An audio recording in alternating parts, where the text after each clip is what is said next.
Week 7.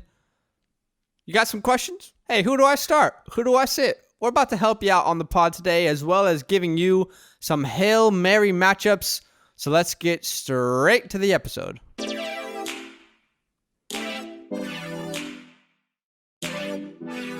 Welcome to the FantasyLand Football Podcast.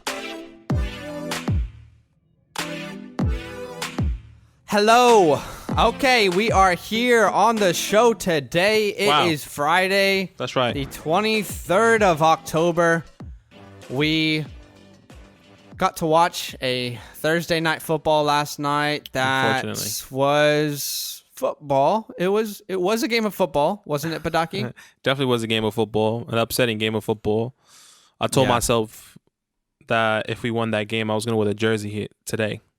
Unlucky. It is unlucky. Obviously, Badaki, my co-host, is a New York football Giants fan. I am a Washington football team fan. So we both kind of, this year, I've just been sitting in sadness. Yeah. It's been a hard year, hasn't it? Absolutely. Look, I think the Giants played a great game. 1, 2. I think we sabotaged ourselves and we lost purely because of penalties and purely because Evan Ingram can't catch a ball. Danny Dimes put it in the place that he needed to. I mean, I can go on about this all day, but unlucky. Obviously Evan Ingram, we said before the game, in between the game when we were watching, always a talented guy, just never could put it together. He's never there. He's not ever really mentally there. There's an aspect of the game where it doesn't click for whatever reason. Yeah. And he probably lost the game for them.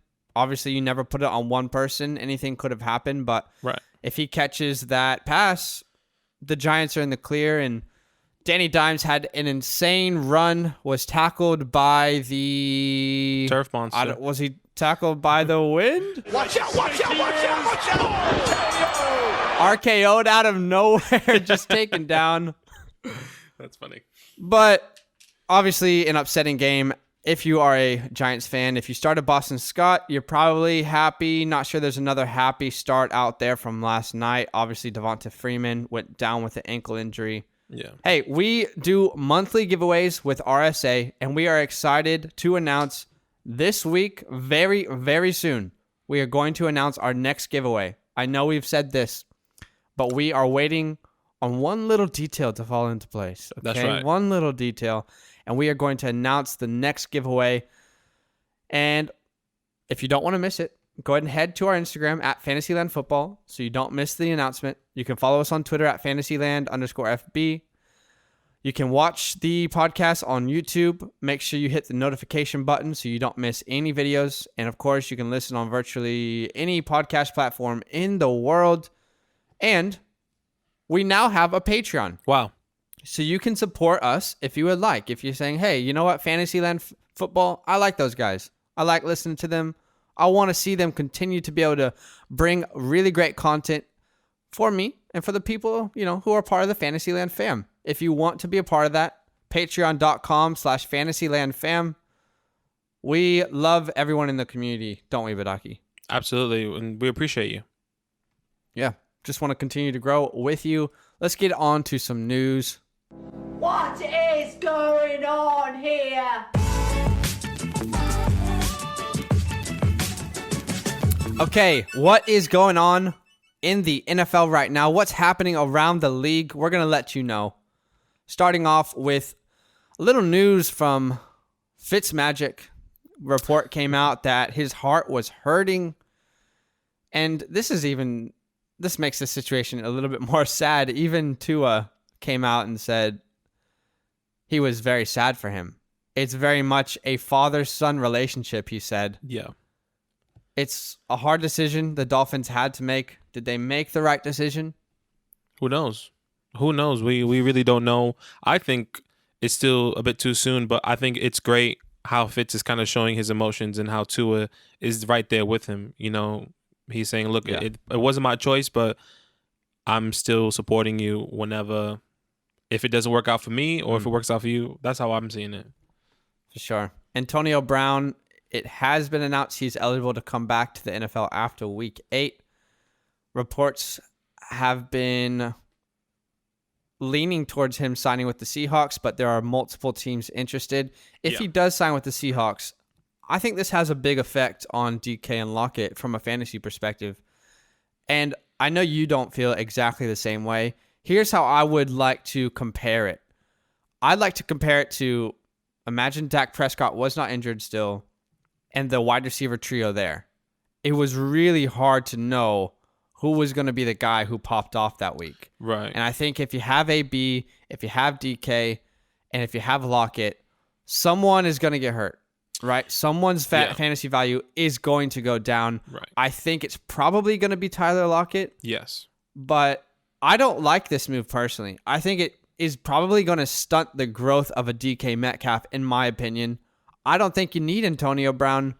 I just don't think you need that sort of media pressure on your team. What do you feel about this situation? No, I'm with you. If I was going to say if there's anyone that is going to be affected by this, is definitely Tyler Lockett. Obviously, DK is the more downfield. He's more athletic. He's more stronger than other DBs, so he can go up and contest the ball, unlike Tyler Lockett. You know, Tyler Lockett is that slot receiver. AB kind of played that slot receiver, that outside guy, so he can kind of be moved around. We'll really see if he even signs with this team, but you're right. I don't know if I like AB there either. And I want to make sure that no one gets fooled with this AB talk. Please do not be giving up very valuable assets right now for Antonio Brown. Oh, for sure. If he goes to a team that's a contender, he will be relevant. But if there are great wide receiver options already there, like this scenario, he might not be very fantasy relevant. He might be a 10 to 12 point game type person. Yeah. Let's say he goes to a team that needs him and he fills a hole. There might be a bigger role, but just don't be giving up so much just because you hear AB is coming back. Are we on the same page there? That's right. Absolutely. Okay, cool. Yep. A little bit of bad news for Austin Eckler. You want to talk us through this? Yeah, look, there's actually Anthony Lynn came out with a comment saying that it's going to be later than sooner that Austin Eckler is going to be coming back onto the field, and that his injury is actually very serious with his hamstring. So they kind of want to take their time. Yeah. They want to make sure that when he comes back right. And this is what Anthony Lynn said, and I'm not surprised by this. He kind of hinted to this a little bit earlier when he actually originally got hurt.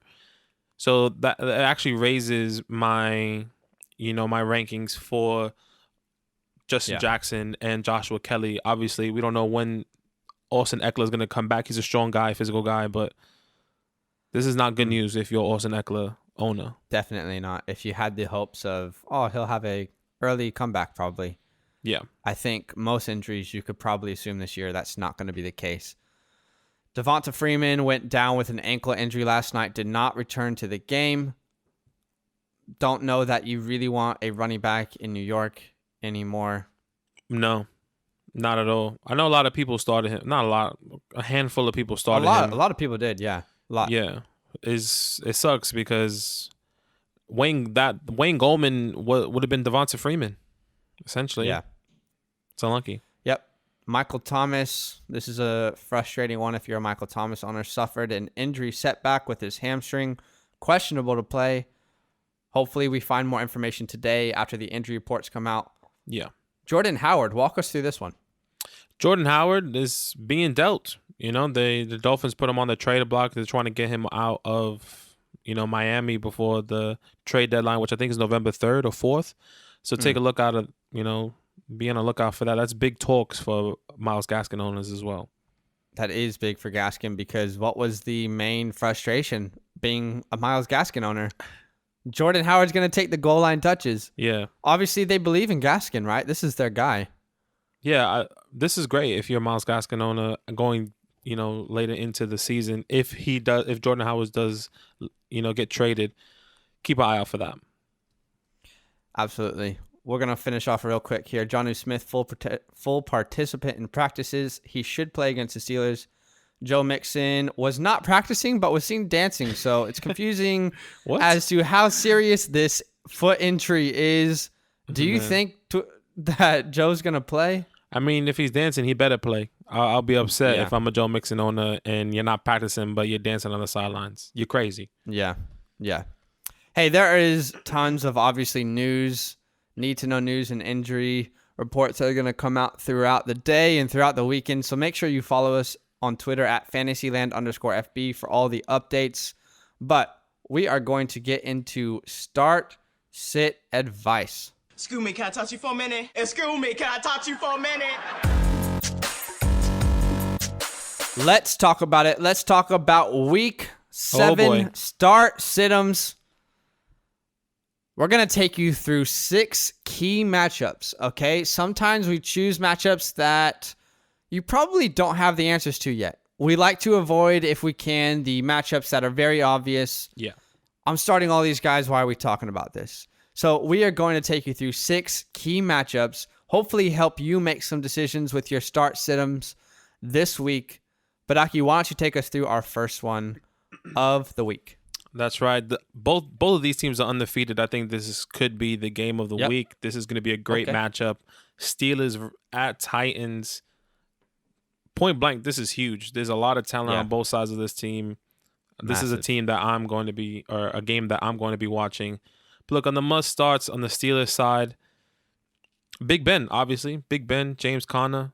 These are your guys that you must start. You know, James Conner has actually been consistent, and that's great. He's been averaging 15 carries throughout the season, which is what you want in your running back. You know, you want a guy that has the opportunity to get the ball. James Conner has been the guy that you drafted him to be. Yeah, he was a risky draft pick, and so far he's been the guy you wanted him to be, which is great. And Juju Smith, obviously, he's been having a couple struggle games. The past 2 games, I think he probably got a total of 6 to 7 points in total. I'm not really starting him personally. Okay, I think I was going to ask you. Yeah, I was going to ask you. I personally don't think anyone can trust him. Hey, yeah, I personally don't like starting him. Obviously, you probably drafted him with a lot of capital, and you're probably saying, you know, I have to start him as Juju Smith. He's a number 1 receiver there. But obviously, there's a lot of competition with Claypool and Deontay Johnson. These are my questions. I was going to ask. I've seen a lot of reports come out about Juju saying they're apparently internally they know he's not the guy. Wow. And it's a contract year. And I don't know if this is true or not. It's just something to be aware of. They feel like Deontay and Claypool are the wide receivers to go forward with. Wow. I could be wrong about this, but that could have a massive impact if they decide not to get him the ball. Yeah. But I don't know. I've said this whole year. I'm not sure why people love Juju. I've never seen him to be this top receiver. I mean, he's proven us wrong in the first 3-4 games. In the past couple games, he struggled. But obviously, Claypool, look, right now, looks like you have to start him. He's kind of been doing his thing, but for me, I'm only starting him if I absolutely need to. And Deontay Johnson, if he plays, I will start him as well. These are 2 guys. Obviously, all these 3 receivers, you kind of must have to start. My least excited guy that I don't want to start is Juju out of all of them, surprisingly. Yeah, that's actually true. Yeah. And it's so funny, but I was thinking about people who are probably in a situation where they have Deontay Johnson and maybe they picked up Claypool as well. You're probably upset now that Deontay's back and healthy because you're really unsure of what to do. Exactly. But the Titans are obviously the other team here. Take us through the Titans. Obviously, look, Titans side of the ball, the King, Derrick Henry, you are starting him. A.J. Brown, you are starting him. Jonnu Smith, you are starting him. He's healthy. He had a full participation in practice. You have to start him. Really, the only person in question here for me is Ryan Tannehill. And you're probably saying, well, Ryan Tannehill's been going off. This is a top defense. Let me tell you that right now. This is a top defense. He's going against a team that is very talented. And I'm not sure if I'm starting him with confidence. He's probably somebody, if I had to choose, I might sit in this scenario. Yeah. You look at Ryan Tannehill, he's going up against Steelers. They are the 5th best fantasy defense against quarterbacks. Yeah. They're the real deal. They probably are the best defense in the NFL. And I agree with you. I'm not sure that I can start him. You're probably in a situation, if you have him, where he is your starter now after last week. You may have given up on other people. So you might have to. But I was actually trying to think about this and make a decision in my head as you were talking, but I couldn't. Are the Titans or the Steelers the better team here? Who has a better chance at actually making it to the Super Bowl of these two? I personally think it's the Titans. The Titans, personally, I think they have more talent. Personally, I think they are a more together team. They have Javalion Clowney, which is great and great addition this offseason. Like, I think this is huge. I think they stepped up on defense, and their offense coming back for a second year to try to make it to the playoffs. I personally think the Titans have a better run. Okay. Yep. The 5-0 Seahawks at the 4-2 Cardinals. This is now Sunday Night Football. My goodness. So weird. Any day, anything could change, right? I feel like at any moment, any game could be Sunday Night Football. That's right. I don't know why they moved this one, but who knows? Yeah. Well, we're going to talk about that a little bit later. The over-under is 56 on the Seahawks side of the ball. Look, this is really easy. You're starting Russ. You're starting Chris Carson. You're starting DK. You're starting Lockett.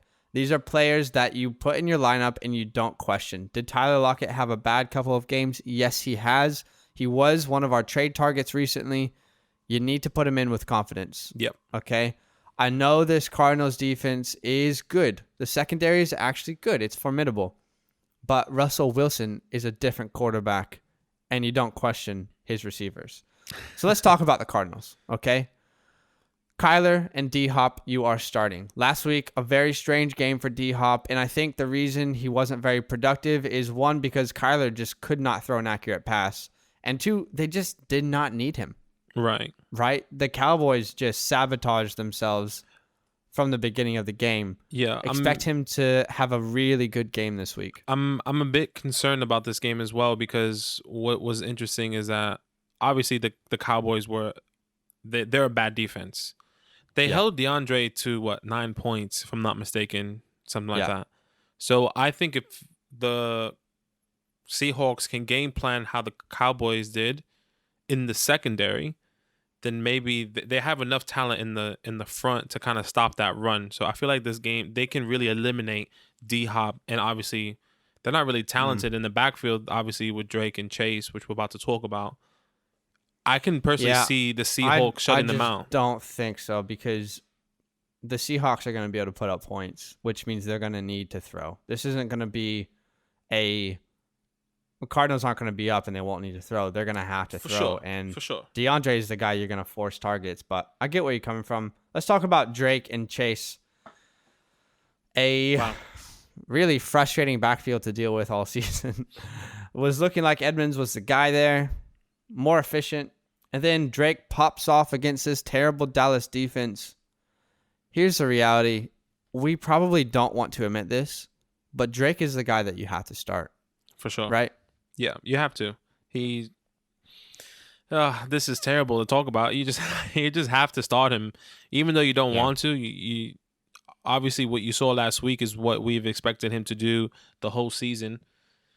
You know what could very easily happen is Drake has a really bad game again. I don't expect him to get above 15 points in this game, personally.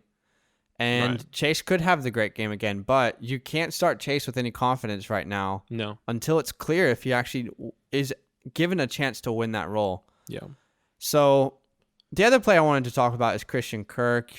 And the matchup is great for another wide receiver to be relevant here.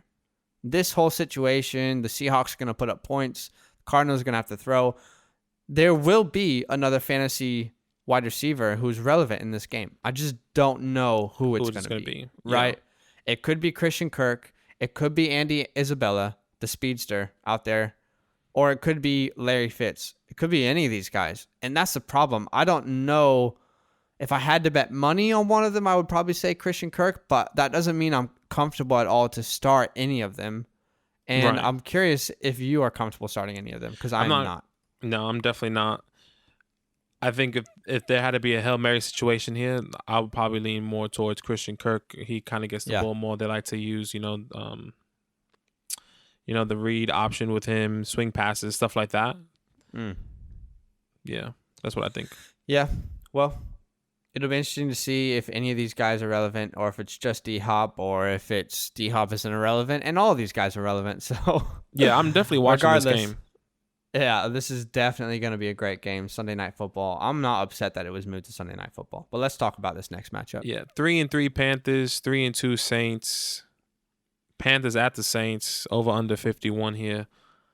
Look, obviously the Panthers side of the ball, Mike Davis could be his last days. Yep. Last couple weeks for him, I think there was a lot of talk CMC coming back week 9. So this game and maybe the game after could be his last game. So obviously he was our trade away. I've heard reports. I'm a CMC owner in the league we talk about on this podcast. Yeah. And I'm 3-3. I've been trying to hold it down without CMC. I think he returns next week on Thursday night.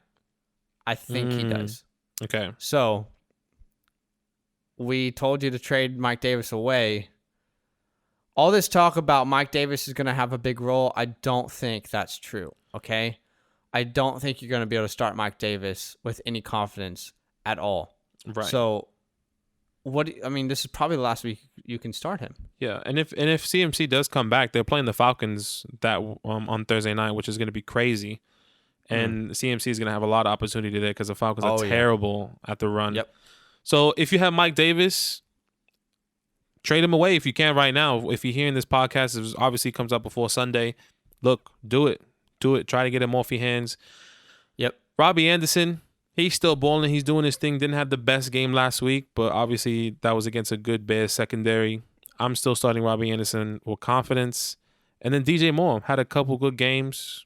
That's really what we expected from him this whole year. You know, these are the type of numbers that we expect DJ Moore to be getting throughout the whole season that he hasn't been getting. But one thing I looked at in these past 2 games, he caught a touchdown, and he caught a touchdown in the game against the Bears. Was the game? No, the game before against the Falcons. Sorry, he caught a touchdown against the Falcons, and then the game against the Bears, he had a couple targets for big chunks. But when I'm looking into DJ, he's still not getting the targets that I like. So really, no. Are you sure? Last week in Chicago, he got 11 targets. Was it 11 targets? I read 6. Unless it was the wrong. 6 receptions, 11 targets. Okay. So look, 5 receptions, 11 targets. Sorry, what about the last game? On this one. The game before, I don't know how many targets he got. It was definitely a lower target game, but it wasn't the 11 mark. But you can see the ball's getting spread around a little bit more in this offense. So I'm still not sure if I'm still liking. I still don't think that's enough. Obviously, the 11 targets is great and for the one game, but overall, I think he's probably averaging maybe 6 or 7 targets. I want to say, but look. Yeah, he had back-to-back 90-plus games, which is 98-plus yards games, which is really good for you if you're a DJ Moore owner. Look, he's obviously a must-start right now. He's a great flex option, a great low-end wide receiver too right now, and I think this is somebody obviously you could be plugging into your teams. We're not starting Teddy this game, are we? No, Teddy is not a guy we're starting. This is the Saints have a decent offense. They give up, I think, the 7th fewest points to quarterbacks, if I'm not mistaken. I don't have the stat in front of me. On to the Saints, though. Obviously, you're starting Kamara. It's really the only guy you're starting besides MT on this team, to be honest with you. Okay. Obviously, for me personally, Alvin Kamara has been doing his thing. MT, obviously, if he comes back, he tweaked his hamstring. Not obviously what you want to hear. We heard it earlier in the Need to Know news. A lot of people were sitting on MT. Yeah. I have been sitting on him in a couple leagues. I'm playing him if he plays. Oh, for sure. If he plays, right? But if he doesn't, this is last week. A bunch of people were like, "I'm not starting Julio," and they were asking for advice. We said start Julio. Right. If anyone ever said, "Do I start Julio?" the answer was 100% yes, because it's Julio Jones. Right. If Michael Thomas plays, you are starting Michael Thomas. Okay. Could he have a bad game? Yes. Yeah. But you do not want to have a 30 or 40 point bomb on your bench. You're starting Michael Thomas if he plays. Yeah, absolutely. Look, you have to start him. Jared Cook as well. I was going to ask you about Jared Cook. Yeah. Tell me, are you starting him? I'm not starting him. personally not with confidence. The past 2 games, Okay. I think the past 3 games. I'm pretty sure he only caught 2 passes. He was only targeted twice. I'm pretty sure, or 3 times for each game. The red zone or the end zone, the touchdown or bust type scenario. Yeah, exactly. And the only time he catches the ball is in the red zone. So, or he is targeted even at all is in the red zone. So Jerry Cook is not somebody I'm starting with confidence. I'm not really sure why we really thought his production would go up when MT was out, but that's not the case right now. It's not. It's definitely not looked the way we thought it was going to look. Yeah, and my only other questionable person that I'm starting only if MT is out would be Emmanuel Sanders. Yeah. Obviously, if MT is out, Emmanuel has been doing his thing a little bit finally. Now that since MT's been out, he is my must start if MT is out. Yeah, it was funny watching the Monday Night Football before they went on a bye week, the Saints. I mean, we could talk about how bad the Monday Night Football crew is for days, but that's not the point of this. Bring Booger back. There was reports. Bring Booger back. Bring Booger back. There were reports that Michael Thomas was upset at Emmanuel Sanders. Like, get it together, man. Come on. Like, figure it out earlier in the season. Yeah. And apparently Emmanuel was like, bro, this is my first year in this offense. Give me a second to figure this out, you know? And I just feel like MT's that guy who's just, he's an elite talent, but I feel like he's that guy who's just trying to get people, you know, on top of their game. And I think Sanders is starting to fit into this offense really well. On to our next matchup, the 4-2 Browns at the 1-4-1 Bengals. Uh-oh. Oh, boy. Uh-oh. Oh, This boy. is our upset of the week. And I know people will probably be upset at this one. Every week we give an upset of the week, and people love to tell us how stupid we are. And we were close last week. Last week it was Eagles over Ravens. That was a very close game. The week before we picked the Dolphins over Niners, and people said that was crazy, and that worked out. Look, we're not going to pick a easy upset of the week. We're going to pick one that we see some sort of validity in. And here's the thing. Last week, we saw the Browns are maybe not the 4-1, 4-2 team we thought they were. Right. Are they a good team? Yes, they are a good team. But this is a little bit less about the Browns and a little bit more about the Bengals. What did we see from the Bengals last week? They played a defense that everyone thought was a top-tier defense, the Colts, right? I guarantee you tons of people started the Colts defense last week in fantasy and expected it to be a smash start. Mm-hmm. Now, the Bengals put up tons of points, and we saw that offense start to click. Of course, they couldn't finish it off in the end, and the Colts got the comeback. But I actually think the Colts are a more disciplined team than the Browns, personally. I think there's a potential here for the Bengals to come out of this game on top. And that's right. I'm actually a little bit less of a this could happen, and I think there's a good chance this could happen. Yeah, absolutely. I think the Bengals are a talented team. We saw what they did against the Colts. Obviously, like you said, AJ was a lot more involved. Obviously, we'll probably talk about that down the road when we talk about the Bengals defense. But I think it's a good opportunity. Let us know what you think. Obviously, when you hear this, we'll probably have a post out. Let us know. Drop it in the comments on Instagram, whatever the case may be. Oh, yeah. People will let us know. They always let us know. Yeah, for real. It's actually really funny. If you're listening, most of these posts that we put out, whether it's trade for targets, trade away targets, upset of the week, the only thing we ask is that you listen to the pod and you read the context as well in the caption. Most of the time, people just see names and they just comment without any context. If you actually hear context, most of the time you get where we're coming from. Yeah. But let's talk about the Browns, okay? This is going to sound weird, but my only must-start player is Kareem Hunt. Yeah. He is my only must-start player. And you're saying, let's talk about OBJ. We talked about this before. You said OBJ is a must-start player, right? Right. Do you still stand by that? I do stand by that. Purely before I say why, OBJ or Juju? OBJ. There you go. That I would choose OBJ purely because I think OBJ when you sit him, he's gonna put up a 30 bomb, and when you start him, he's gonna put up a 30 bomb. But when you start him, he can also put that goose or maybe 1 or 2 catches. Odell That's exactly what I'm going to talk about. That's exactly my argument here, and I want to walk you through my thought process. I don't think OBJ is a must start most weeks anymore, personally. And I've said this actually when he had that 38-point game against Dallas. Straight away, he was my trade away target right after that game. And if you traded him away, you probably did the right thing. If you didn't listen, that's okay. Okay. Here's the deal. OBJ is very inconsistent, and it's not really his fault.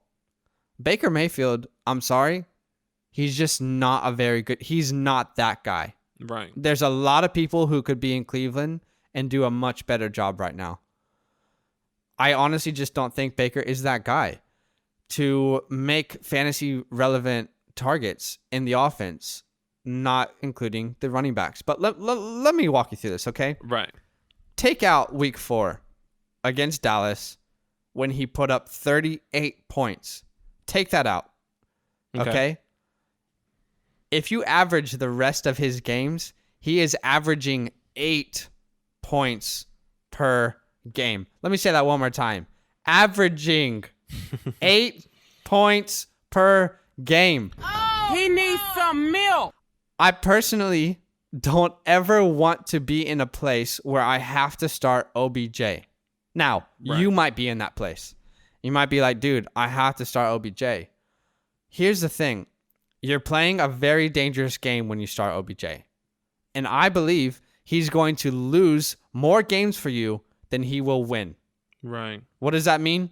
He's going to drop the ball on more weeks than he's going to pop off for those big point games. And I personally don't want to have to deal with that inconsistency on my team. Maybe you guys want to play that game. Do you get where I'm coming from now with OBJ? I definitely get it. I think that, I don't know, man.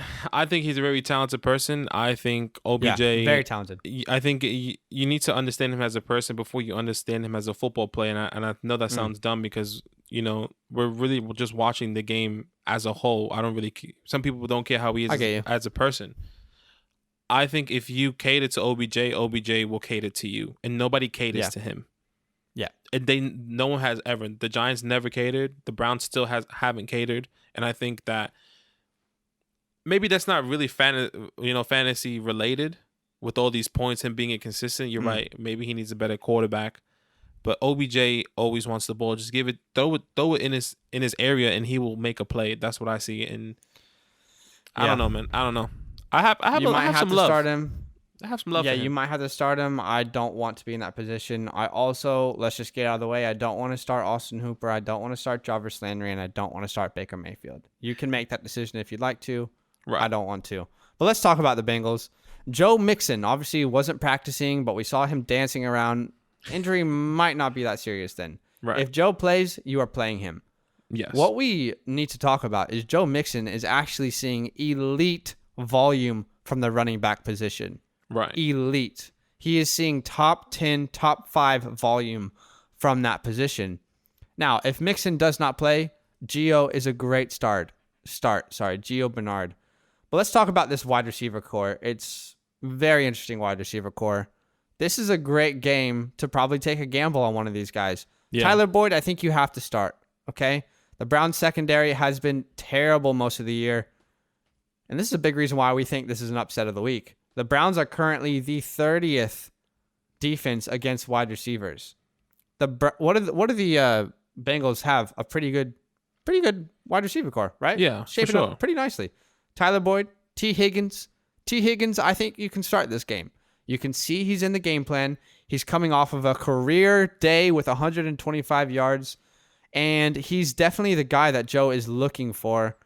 I think you start Tyler. I think you can start T. Higgins, but let's talk about AJ Green. Yeah.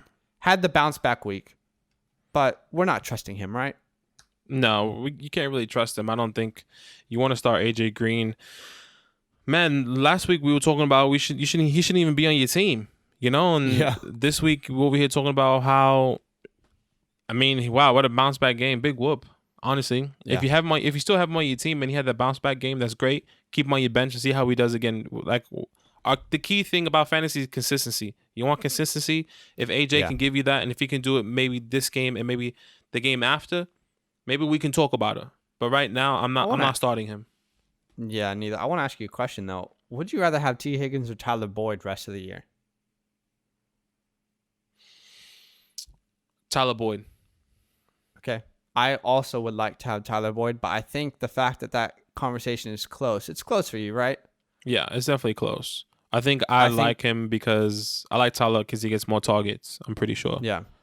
Yeah. And I think it's good that conversation is there for the T. Higgins owner. But, yeah.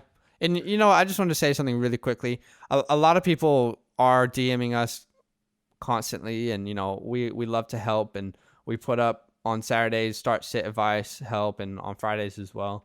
We do everything we can to help. I just want to throw a little disclaimer out there again. We are always going to give you the advice that we would personally do if it was our team. Mm-hmm. Is that advice always going to work out? No, because we cannot predict what's going to happen in fantasy, right? Yeah. Last week, we told someone to start Zach Ertz as an example. Zach Ertz gets injured, didn't have the greatest game. And the reality is when we're telling you to start someone, it's what we would personally do if it was our team. Yeah, we're not just looking at we are looking at statistics, we are looking at matchups, but this is something that we take serious with our heart. And while we can't guarantee what's going to happen, the answer is always what we would personally do. So I just want to put that little disclaimer out there. But let's talk about our next matchup. Easy. 3-3 49ers, 2-3 Patriots. Look, there's only really a couple people you can start on each team here, but the reason why we picked this matchup was because I think a lot of people have a lot of questions about, running backs. But anyways, must start for us on the 49ers, just George Kittle. That's really it. You start the tight end. That's all you really want. That's all you really need. Yeah. On the 49ers defense. But obviously the questionable play is this running back room and the wide receiver core here. Obviously we have Jared McKinnon in Jermichael. Not Jared McKinnon. I was gonna say something else before I said that. I said we have Jared McKinnon, which obviously he filled in and he did well in the time, but we just don't know if is he even gonna play. Is this confirmed? He will play. He will play. Yeah, because he was hurt and everything, and then obviously Jermichael Hasty. Yeah, here's the situation with this backfield, and big shout out to Daniel Ilioy. He is someone who we talk about in our fantasy football league. Yeah. If you see the trade of the week, he's probably in it, and he's probably telling you in the comments why you should not be talking. Yeah, he's just roasting people. But he's always got a good heart. I love him. We were talking to him on PlayStation about this backfield situation, McKinnon and Hasty, and he said he was actually deep diving into the internet of San Francisco beat writers and found an interesting little gold nugget, if you will. Last week, Hasty saw a lot of work when Mostert went down. Right. From what he saw, the 49ers probably sat McKinnon because they wanted to make sure they had him healthy for this game. They said, we cannot take another chance that a running back's going to get injured. Let's throw the rookie out there and see what he can do. And I think that makes sense. I don't know, and Danny doesn't know either. No one knows if that is absolute facts. That's more of a deep, dark dive into the web. But I think it makes sense when you think about it. This team has been so hurt by injuries this year. It would make sense if they were like, let's save this guy for the next game. Right? Yeah, I think so. I think that could have been it. We really just don't know, honestly. I think for us, if there's anyone that I'm starting, it has to be McKinnon, just because we saw his production, we saw what we can do, and I think he has a decent matchup. I'm starting McKinnon, and I'm not actually questioning Jermichael, to be honest with you. Yeah, okay. I'm starting McKinnon. Say no more. But I get it. We honestly don't know, and Shanahan is that type of guy who's just never going to tell you. Exactly. The wide receivers, look, Debo had a decent game. I think he caught a touchdown. Brandon Ayuk had a decent game. Sorry, Ayuk caught a touchdown. Debo was getting the ball a lot.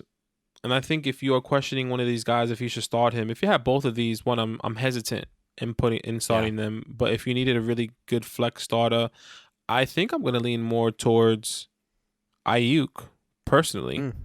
Interesting. I'm still not confident starting either of these guys. Hesitant in starting both of them. Just wanted to give you that option for the people out there that do have these guys. Yeah. But on to the Patriots. Once again, not many people I would want to start on this team either. Such like a weird this team. Yeah. It's such a weird team. Yeah. Look, really just Cam Newton, and even then I'm still hesitant on Cam. But if I had Ryan Tannehill or Cam Newton? I think Cam, yeah. The rushing opportunity on the goal line is always there with Cam. Say no more. Cam Newton, the only really player, obviously he struggled last week. I think he'll have a good bounce back week this week against his 49ers. Struggling defense. Questionable players. Look, a lot of them. Look, we said this once again. We say this a lot. We say it all the time when it comes down to this team. You cannot trust the wide receivers or running back on this team. Obviously, the roulette on the running backs with Michael, Harrison, Rex Burkhead, Sony Michel. There's so many running backs. You don't want to start any of them. If I had to choose one, once again, probably James White. He gets a lot of. Oh my gosh, I really do not want to be in that situation where I have to choose any of them. I think look, James White's been doing since he's been back. He's been decent. I think last game where he put up 12 points. He's been getting a lot of catches and a lot of touches. So we'll see how that goes. Obviously, wide receivers N'Keal Harry, I'm not starting at all. And then obviously Julian Edelman. You want to believe in him. You want to. You really do. You really want to. Obviously, he's with his connection with Tom is irreplaceable, really. But he's really only averaging 4 catches per game, which is terrible. Julian Edelman was not that guy before. Obviously, new quarterback, different offense, same offense, different quarterback, I guess you can say. I'm not starting him. Yeah, it's hard to trust anyone on this Patriots team. It's such a strange team. Who wins this game, by the way? I'm actually might go 49ers. Okay. Interesting. I think Patriots probably sneak one out. I think I have to believe in Bill Belichick right now, but regardless, you really want to steer clear of most of these options in the Patriots backfield. And one of these guys will be really relevant. We just don't know who. Exactly. Again. We just don't know. Yeah. So let's talk about our last key matchup, the 4-2 Bucs at the 3-2 Raiders. This was supposed to be Sunday night, but now it's not Sunday night. It's the afternoon, and really strange situation. Right. We actually should have talked about this on Need to Know News, because this is probably one of the biggest Need to Know News. But the reason we didn't put it there is because we're going to talk about it, break it down right now. Yesterday there was a report. The entire offensive line for the Las Vegas Raiders was placed on the COVID reserve list. The entire offensive line. That's a big deal, right? Yeah. Here's what's happened. Someone did test positive for COVID, and through the contact tracing, this is the protocol. So there should be most of them coming back to play this game, but we won't know, and it will be quite late. But why in that scenario are you moving the Raiders and Bucs forward instead of backward? Why are you saying, we don't really know what's going to happen in this situation. It's unknown. We've never seen an entire offensive line, be on the COVID list. You know what? Let's give them less time. Let's move it forward. What's going on here? You know what I just thought of? It just clicked in my mind. Okay. Just in case this game is canceled, they moved a game that doesn't have positive tests or doesn't have any sort of traces of COVID in their facilities, which was the Seahawks, Cardinals. So they moved that game just in case this game was canceled, because then this game could be rescheduled for Tuesday or Monday, whatever the case may be. I think that makes sense. I think I've just thought of something as you were saying that. Okay. The NFL wants to make money. Okay. And if there's no offensive line for this game, this is not going to be a very good game. Plus, whereas the Cardinals and the Seahawks moving to Sunday Night Football, there's going to be a lot of people watching that game. A lot of action. So who knows? Right? The more thoughtful thing for the NFL to do is to care about the players and to, go that way, like you were saying. But probably what's happened is they're like, we care about this money. Let's make sure people want to watch Sunday Night Football. Yeah. But let's break down this matchup. Okay, let's talk about the Bucs side of the ball. Obviously, you are starting most of this wide receiver core, right? You are starting Chris Godwin. You are starting Mike Evans. I know he had a really rough game, but you are starting Mike Evans, Ronald Jones, and Leonard Fournette. Let's talk about that a little bit, okay? Because that is a real situation most Ronald Jones owners are going through. Fournette is back. He's actually healthy. He will have a role, but what will it look like? Are you starting Ronald Jones with confidence, Badaki? You have to. You have to start him with confidence. He had over 100 plus yards per game the past 2 games. You have to start him. You have to think that, Bruce Arians sees the type of work and consistency that Ronald Jones has been putting in, the time and effort. We just have to. We have to start him. I think it's a great opportunity for Ronald Jones owners to start him with confidence. Even if you don't like, by the way, if you think that Leonard Fournette's going to come in and take these touches, which he will, in my opinion, trade Ronald Jones away. Yeah. I personally want Ronald Jones. I don't have the capital. I have too much capital to trade for Ronald Jones. But if I had like a David Johnson right now, I'll take a Ronald Jones. I'll be swapping David Johnson for Ronald Jones, that's my mindset. Trade him away, maybe. Trade him away. Now that Fournette's back. This sounds really evil. Probably. Okay. I just really want it to be a split backfield because I don't own any of them. I know that sounds very evil, but I just would prefer. I know the underlying reason there. Yeah, like I just want for my own personal gain for this to be a split backfield. But Ronald Jones has been balling out. All credit to Ronald Jones. Let's talk about Rob Gronkowski quickly. Had a great game last time out. 18 points. Is this a sign of things to come? I'm not sold that it isn't. I'm thinking this could be a good stash. You're not starting him. No, you're not starting him. This could be a good stash on your bench. Yeah, I think so as well. Obviously, we saw, well, it's not really crunch time last week, but they were up, and I think they were just messing. And Rob Gronkowski, was involved and wanted to see how Rob can be implemented into his offense a little bit more. I think this is a good stash. I think he will be relevant later on in the season, not right now. Yeah. And I wanted to say quickly to all those people who were worried out there, Godwin only had 9 points and Mike Evans had 2. And guys, they were up big most of that game. Yeah. What did you expect this team to do?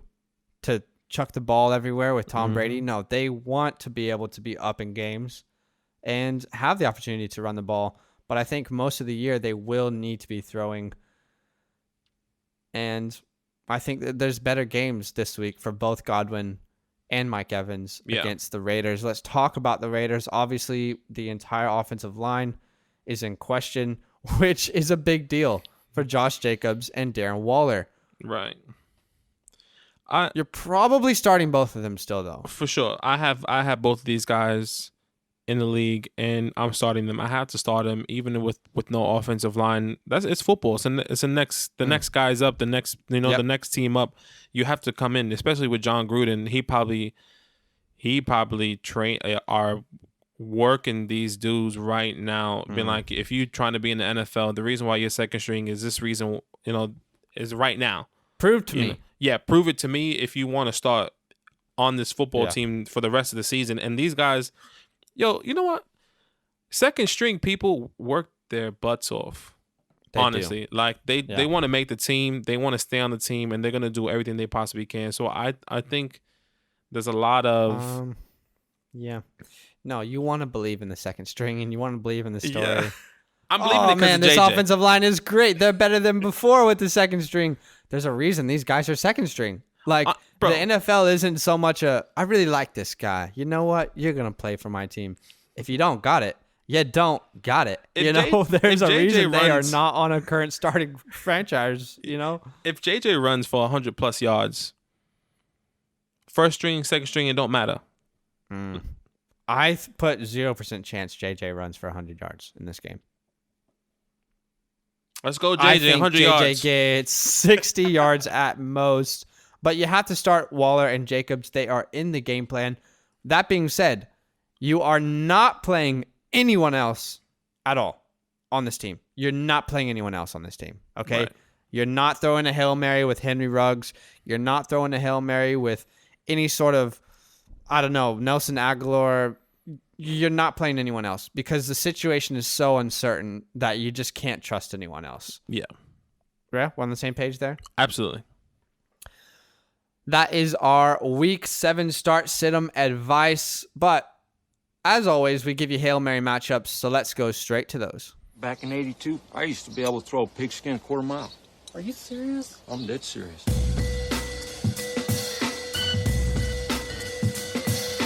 How much you want to make a bet I can throw a football over them mountains? Hail Mary matchups of the week.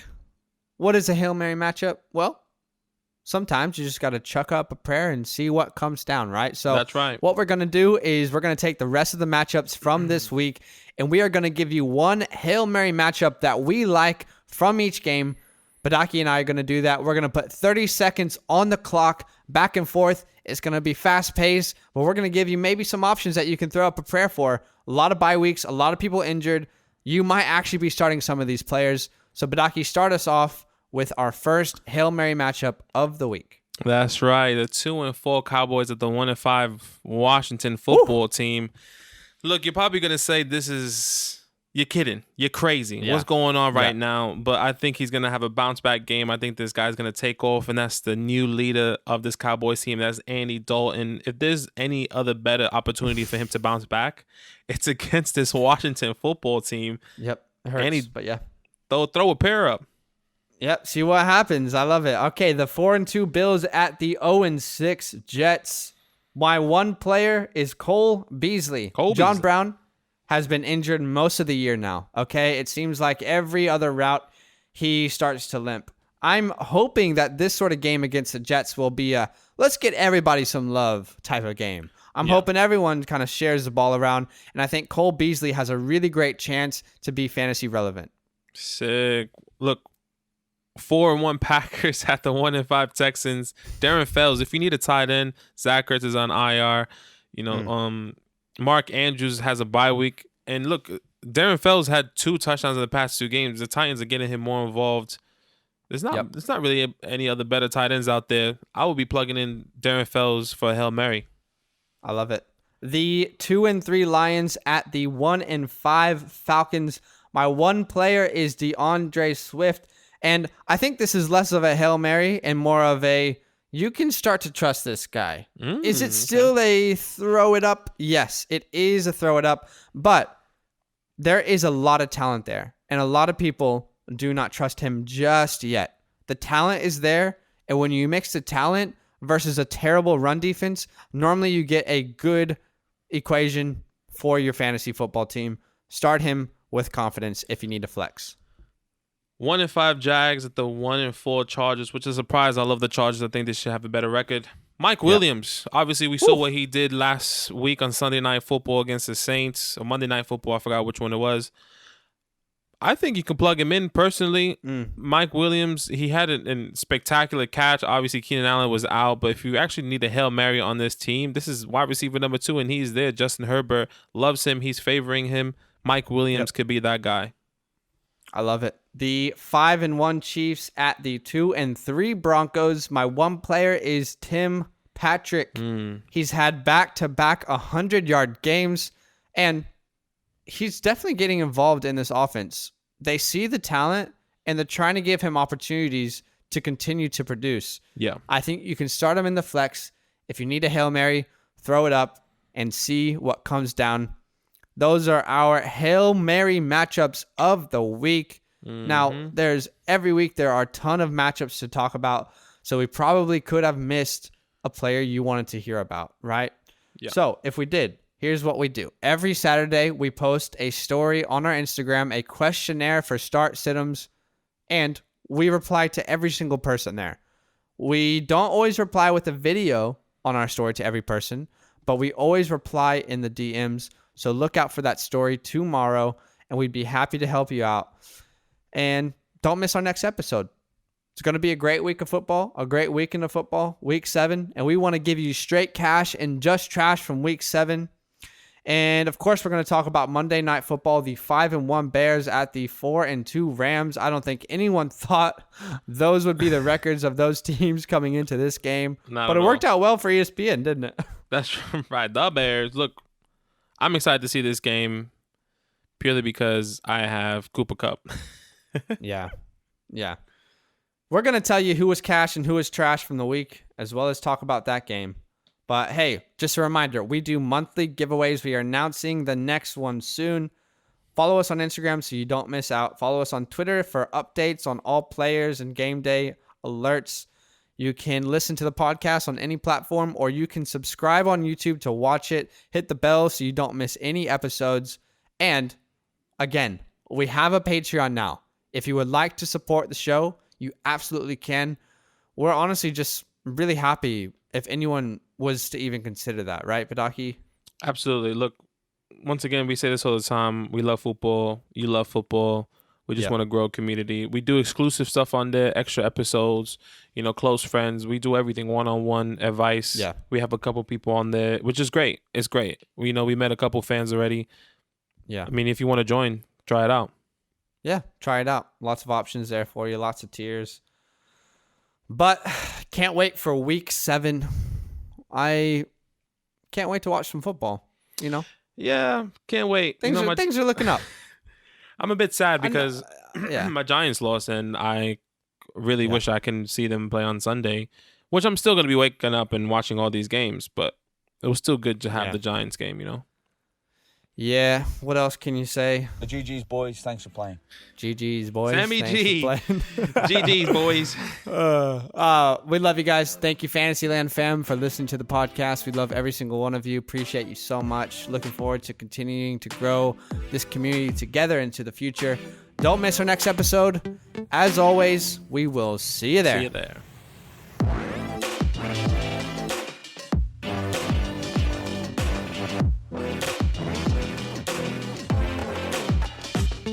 Hey, yeah, you, the one listening to this podcast, you made a good decision today. Keep making those good decisions. You know what? Go ahead and do a little dance right now, like no one's watching, because you deserve it.